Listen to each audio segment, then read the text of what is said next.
Peraí, produção, só um momentinho. Eu sei que eu tenho que gravar, mas peraí, tá na fase já, peraí.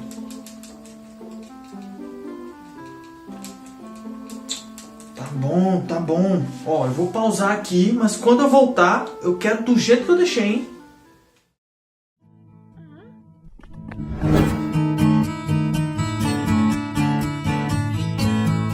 Fala galera, eu sou Douglas Ferreira e sejam muito bem-vindos ao Refúgio e a mais um Livro versus Adaptação, onde eu faço uma pequena resenha sobre o livro, a obra original, e depois uma pequena resenha dando a minha opinião sobre a sua adaptação. E no vídeo de hoje eu vou conversar com vocês sobre Jogador Número 1, escrito pelo Ernest Cline. A história gira em torno de um jogo de realidade virtual chamado Oasis, e dentro desse jogo possibilita ao jogador fazer qualquer coisa e também ser qualquer coisa, desde um humano, um robô até um enorme dinossauro, e tudo isso com várias opções de mundos diferentes, além de vários itens especiais, e tudo isso foi criado por um grande gênio dos jogos chamado James Halliday. E o que inicialmente seria um jogo com uma jogabilidade revolucionária, com uma gama gigantesca de possibilidades, acabou se tornando um verdadeiro império,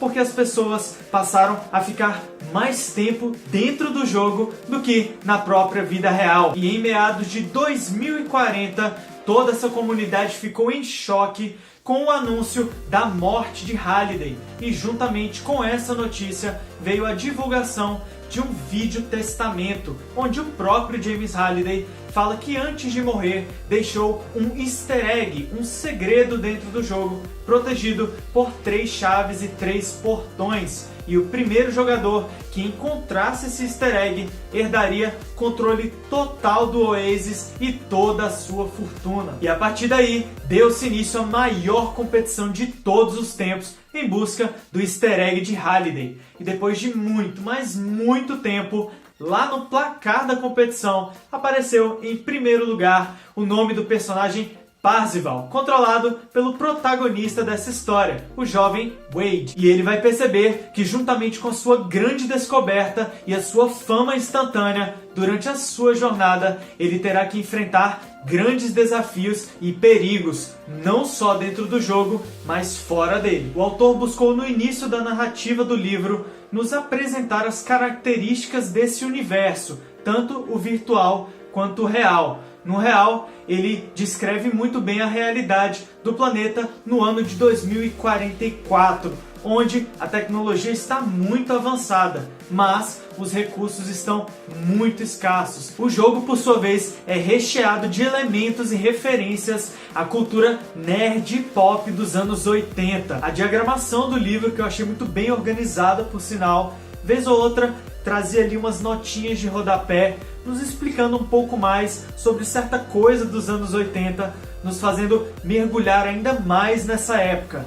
Essa parte do livro é um pouco extensa, porque mostra várias dessas coisas da cultura e também a história do criador do jogo, que para muitos pode ser um pouco tediante, mas eu achei muito bacana e muito bem-vinda. Mas eu engatei de vez na história a partir da descoberta do Wade, que foi quando as coisas começaram a ficar mais intensas. E o autor prende a nossa atenção devido à nossa curiosidade de ver o que vai acontecer depois disso. E os capítulos, em sua maioria, também são bem curtinhos, fazendo com que a gente fique naquele negócio de tipo, vou ler só mais um.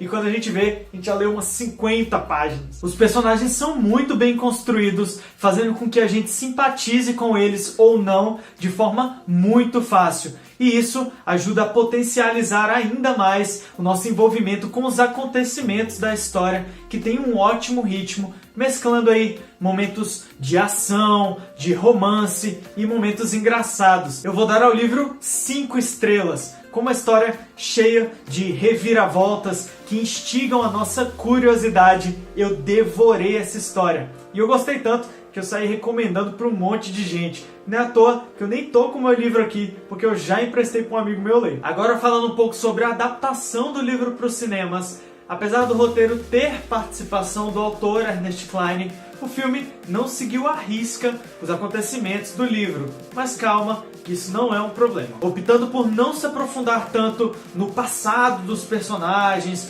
ou em como está a situação socioeconômica do mundo, o filme preferiu iniciar dando uma pincelada em o que é o Oasis, quem são os criadores e já apresenta pra gente o personagem principal. E logo depois disso, sem perder muito tempo, o filme já faz o espectador mergulhar de cabeça na competição pelo easter egg do Halliday. Com direção do Steven Spielberg, as cenas nos apresentam o mundo real e principalmente o mundo virtual do Oasis, sendo esse construído com efeitos especiais de computação gráfica lindíssimos. E é impressionante ver a riqueza de detalhes dessa animação, seja nos olhos, na expressão facial, os cabelos e até na textura da pele, seja o personagem um humano ou uma criatura horrível. Tudo isso acompanhado de cores e efeitos intensos que contrastam muito com as cores pálidas e acinzentadas do mundo real. E é válido destacar também o cuidado com a movimentação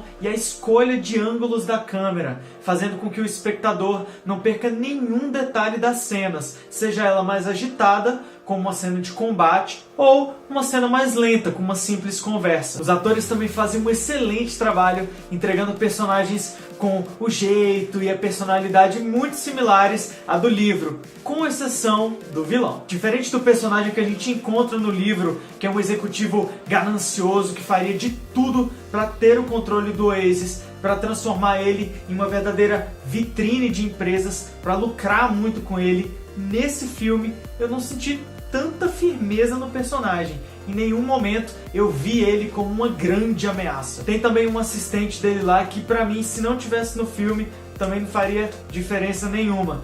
Mas eu acho que a questão aqui não é nem os atores, mas o roteiro. Eu acho que isso fica mais nítido para quem já leu o livro, porque deu para perceber que eles retiraram algumas cenas um pouco mais tensas. A parte também amorosa ali do filme, eu achei o desenvolvimento muito rápido, deixando a relação um pouco mais rasa. Mas o objetivo disso no roteiro ficou bem claro. Eles queriam uma história mais leve, mais objetiva. E isso acaba sendo um ponto positivo, porque enquanto assistia o filme nem vi o tempo passar, porque ele tem um ótimo ritmo e um bom equilíbrio aí com as cenas de ação e também as cenas de humor. Eu vou dar a jogador número 1 4 estrelas, que apesar de mudar vários acontecimentos do livro, o filme não decepciona. E eu tenho certeza que ele é um excelente entretenimento, tanto para as pessoas que leram o livro, quanto para os que não leram.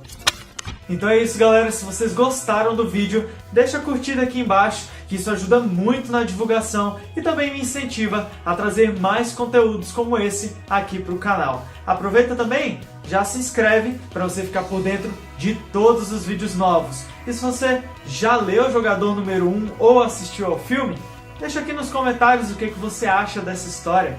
E a gente se vê semana que vem no próximo vídeo. Tchau!